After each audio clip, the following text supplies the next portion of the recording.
नमस्कार दर्शक बंधु जय जगन्नाथ। आज हूँ जुलाई 31 तारीख गुरुवार। तेज विलंबन कर आसतु नजर पकेबा आज दिन ओडिशा तथा देश विदेशर ताजा खबर गुड़िक गोटे दिन पर खाता को आसिबो प्रधानमंत्री किसान सम्मान निधि योजना पीएम किसान योजनार 20तम किस्ती। एने बड़ घोषणा कले सरकार। तेबे वाराणसी चाषी अकाउंट को टंका पठाइबे प्रधानमंत्री मोदी। 9,70,00,000 चाषी अकाउंट को जीव 20,500 कोटी टंका। समस्त चाषी मनरे प्रश्न उठुची परवर्ती किस्ती केबे आसिबो। अन्य पक्षरे केंद्र सरकार योजनार 20तम किस्ती 2,000 टंका अगस्त 2 तारिख रे चाषी अकाउंट को पठाए बोली घोषणा करिसेंती। रक्षाबंधन पूर्वरु यह सरकार बड़ उपहार हेबो। परवर्ती खबर आज किछि जिला को ऑरेंज वार्निंग जारी करी सतर्क करिछि पाणीपाग केंद्र। एही जिला गुड़िक हेउछि केन्दुझर मयूरभंज भद्रक। एसबु जिला गुड़िकरे प्रबल अति प्रबल वर्षा सह घड़घड़ी सह झटका पवन 30 रु 40 किलोमीटर प्रति घंटा हेबार संभावना रही। सेहीपरि बालेश्वर केन्द्रापड़ा जाजपुर सुंदरगढ़ अनुगुल देवगढ़ ढेंकानाल जगतसिंहपुर कटक झारसुगुड़ा बरगढ़ संबलपुर पुरी खोर्धा नयागढ़ गंजाम गजपति भली जिला को ऑरेंज वार्निंग जारी करा जायछि। एही सबु जिला गुड़िकर गोटे किंबा दुईटी स्थान में प्रबल वर्षा घड़घड़ी सह झटका पवन 30 रु 40 किलोमीटर प्रति घंटा हेबार संभावना रही। परवर्ती खबर अगस्त 9 तारिख पर खोलिबो सुभद्रा पोर्टाल। एने बुधवार उपमुख्यमंत्री प्रभाती परिड़ा सूचना दैछंती। उपमुख्यमंत्री प्रभाती परिड़ा सूचना देई कहिसंती द्वितीय किस्ती रे बाद पड़िथिबा हिताधिकारी को जोड़िबा पाए अगस्त 9 पर सर्वे हेबो। सर्वे पर जदि सेमाने योग्य हेले समस्त किस्ती पाइबे। अगस्त 9 पर पोर्टाल खोलिले 21 वर्ष होइथिबा युवती महिला आवेदन करि पारिबे। सूचना अनुसार प्रथम किस्ती नेला परे किए आईटी रिटर्न्स भरिछि तो आउ किए गाड़ी किनिथिबा जणा पड़िछि। एहारो सर्वे हबो। तथ्य सठिक थिले आउ सुभद्रा टंका मिलिबो नाही बोली कहिसंती प्रभाती परिड़ा। एपरिकी 93,000 महिला जहाँकु 60 वर्ष होइछि सेमाने सीधा सड़क एसएसपीडी जरिया रे भत्ता पाई विवेचित होइछंती। सेमाने आउ सुभद्रा टंका पाइबे नाही। सेमानंकु मिलिबो वयस्क भत्ता। एहारो डाटा सबु एसएसपीडी को दिया जाइछि बोली उपमुख्यमंत्री कहिसंती। अगस्त 9 रे खाता को आसिबो सुभद्रा योजनार तृतीय किस्ती टंका। परवर्ती खबर बन्यांचल गस्त पर मुख्यमंत्री सांबादिक सम्मिलनी। आकाश मार्गरू स्थिति समीक्षा पर मुख्यमंत्री सूचना। भद्रक बालेश्वर जाजपुर रे किछि क्षयक्षति होइछि। तेबे वर्तमान स्थिति नियंत्रण रे रहिछि। सुवर्णरेखा एवं जलकारे जलस्तर कम रहिथिबा नै मुख्यमंत्री कहिसंती। एनडीआरएफ ओड्राफ संपूर्ण सजाग रहिसंती। प्रभावित 3टी जिलार 8टी ब्लॉक रे सुखिला खाद्य जगाई दिया जाउछि। आवश्यक स्थले रंधा खाद्य मध्य जगाई दिया जाउछि। जिलापाल मानक रिपोर्ट आधार रे सुविधा जगाई दिया जिवो। 7 दिन पर्यंत प्रभावित अंचल गुड़िकरे रंधा खाद्य जगाई दिया जिवो। रिपोर्ट आसिया परे क्षयक्षति प्रदान करा जिवो बोली कहिसंती मुख्यमंत्री। गतकाली पूर्वाह्न समय आकाश मार्ग रे जाई बन्यांचलर स्थिति समीक्षा करथिले मुख्यमंत्री। परवर्ती खबर Odisha teacher eligibility test OTET प्रश्नपत्र लीक मामला रे ओडिशा पुलिस रो क्राइम ब्रांच 6 जण अभियुक्तों को गिरफ्त करिछि। गिरफ्त अभियुक्त माने हेले जीतन महाराणा, विजय कुमार मिश्र, सनातन विषय, रामजी प्रसाद गुप्ता, अजय कुमार साहू एवं जयंत कुमार राउत। ओटीटी प्रश्नपत्र लीक मामला रे 6 जण अभियुक्तों को गिरफ्त ने क्राइम ब्रांच डीजी सांबादिक सम्मेलन रे सूचना दैछंती। से कहिसंती डाटा एंट्री ऑपरेटर जरिया रे प्रश्नपत्र लीक होइछि। Board data entry operator Jitan Maharana एथिरे संपृक्ति रहिछि। तांको अकाउंट को 2,40,000 जिबार प्रमाण मिलिछि। एही प्रश्नपत्र लीक बालेश्वर रु कोरापुट पर्यंत व्यापिछि। गत 20 तारिख दिन स्वतंत्र ओटीटी परीक्षा हेबार थिला। यह पूर्वरु प्रश्नपत्र लीक होइथिला। राज्य रे कार्यरत शिक्षक माननकु आवश्यक योग्यता हासिल निमंते सुजोग देबाकू ओटीटी परीक्षा होइथांता। हेले परीक्षा पूर्वरु बोर्ड एहार प्रश्नपत्र भाइराल हेबा परे राति अधिया परीक्षा को स्थगित रखिथिला। जाहाकु नै परीक्षार्थी अनेक असुविधार सम्मुखीन मध्य होइथिले। परवर्ती खबर अगस्त 1 रु आरंभ हेबाकू थिबा आरआई एआरआई आईसीडीएस ସୁପରଭାଇଜର ଅମିନ ପରୀକ୍ଷାର ମେନ୍ ଏକ୍ଜାମ ବାତିଲ କରାଯାଇଛି। ବାତିଲର କାରଣ ଏହି ପରୀକ୍ଷା ଦେଇଥିବା ସମସ୍ତ ଆଶାୟୀ ପ୍ରିଲିମ୍ ପାସ୍ କରିଥିଲେ, କିନ୍ତୁ ବିଜ୍ଞପ୍ତିରେ ଦର୍ଶାଯାଇଥିଲା ଯେ 5 ଗୁଣା ପିଲାଙ୍କୁ ମେନ୍ ପରୀକ୍ଷା ପାଇଁ ଚୟନ କରାଯିବ।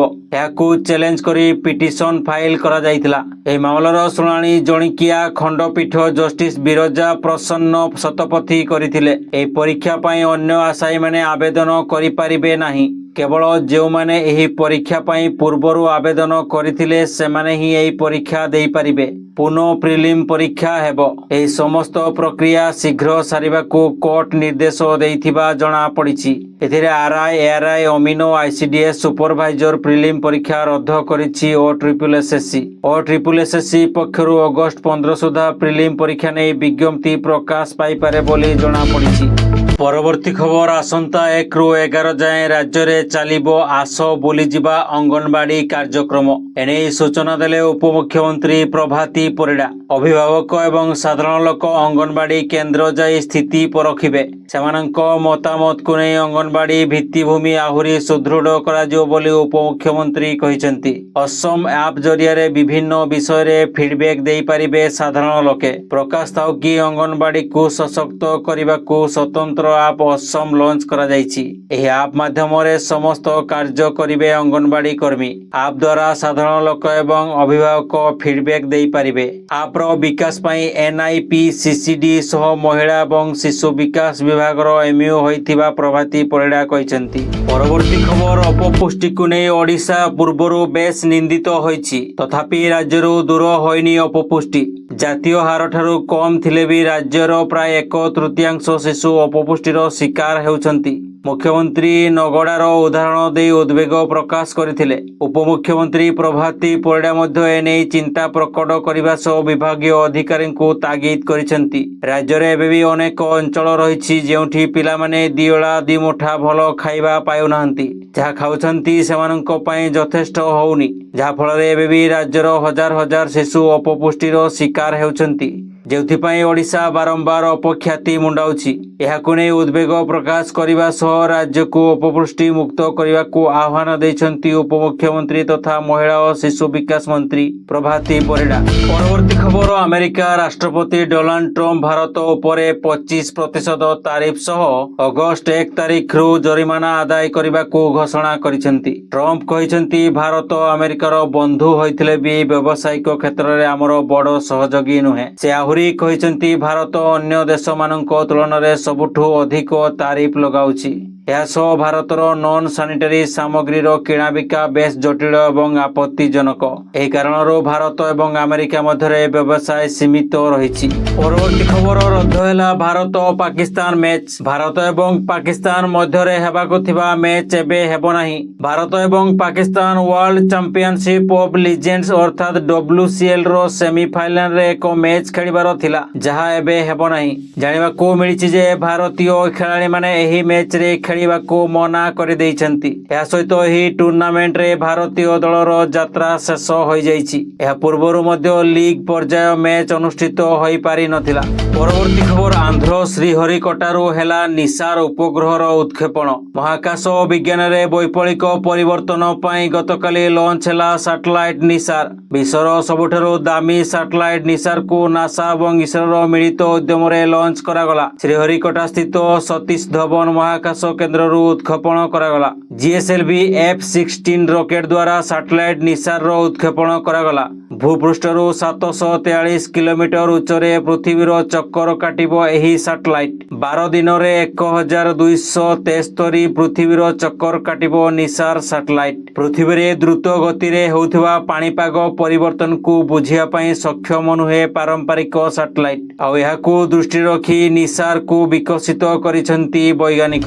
ପରବର୍ତ୍ତୀ ଖବର ଝାଡ଼ଖଣ୍ଡର ପାକୁଡ଼ ଜିଲ୍ଲାରୁ ଏକ ହୃଦୟ ବିଦାରକ ଘଟଣା ସାମ୍ନାକୁ ଆସିଛି। ମୋବାଇଲରେ କଥା ହେଉଥିବା ବେଳେ ବଜ୍ରପାତ ହେବାରୁ ଜଣେ ଯୁବକଙ୍କ ମୃତ୍ୟୁ ଘଟିଥିବା ବେଳେ ତାଙ୍କ ସାଙ୍ଗ ଗୁରୁତର ଆହତ ହୋଇଛନ୍ତି। ବଜ୍ରପାତ ଏତେ ଭୟଙ୍କର ଥିଲା ଯେ ଯୁବକଙ୍କର ମୋବାଇଲ ଫୋନଟି ବିସ୍ଫୋରଣ ହୋଇଯାଇଥିଲା। 2 ଜଣ ଯୁବକ ବିଲକୁ ଯାଉଥିବା ବେଳେ ସେମାନଙ୍କ ମଧ୍ୟରୁ ଜଣେ ମୋବାଇଲରେ କଥା ହେଉଥିଲେ।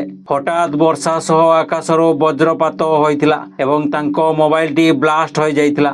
এই ঘটଣାରେ ଉଭୟ ଯୁବକ ଗୁରୁତର ଭାବେ ଆହତ ହୋଇଥିଲେ। ତାଙ୍କୁ ତୁରନ୍ତ ଲିଟିପଟା ଗୋଷ୍ଠୀ ସ୍ୱାସ୍ଥ୍ୟ କେନ୍ଦ୍ରକୁ ନିଆଯାଇଥିଲା, ଯେଉଁଠାରେ ଡାକ୍ତର ଜଣଙ୍କୁ ମୃତ ଘୋଷଣା କରିଥିଲେ। ମୃତକଙ୍କ ନାମ ଚନ୍ଦନ କୁମାର ମଡେୟା ବୋଲି ଜଣାପଡ଼ିଥିବା ବେଳେ ଆହତ ଯୁବକ ଜଣକ ହେଉଛନ୍ତି ନିର୍ମଳ ମଡେୟା। ନିର୍ମଳଙ୍କ ଅବସ୍ଥା ସଙ୍କଟାପନ୍ନ ରହିଛି ଏବଂ ତାଙ୍କର ଚିକିତ୍ସା ଚାଲିଛି। दर्शक बंधु चैनल टी जदि एबे जाए सब्सक्राइब करना तेबे सब्सक्राइब करी पाखर थिबा ऑल बेल नोटिफिकेशन आइकन टी दबाई दियंतु, जहाँ फल प्रत्येक दिन सर्वप्रथमे आपण ताजा खबर गुडी को जानि परिबे। एवं भिडियोटी आपण केउ जिल्लारो देखुछंती कमेंट माध्यम रे जणांतु।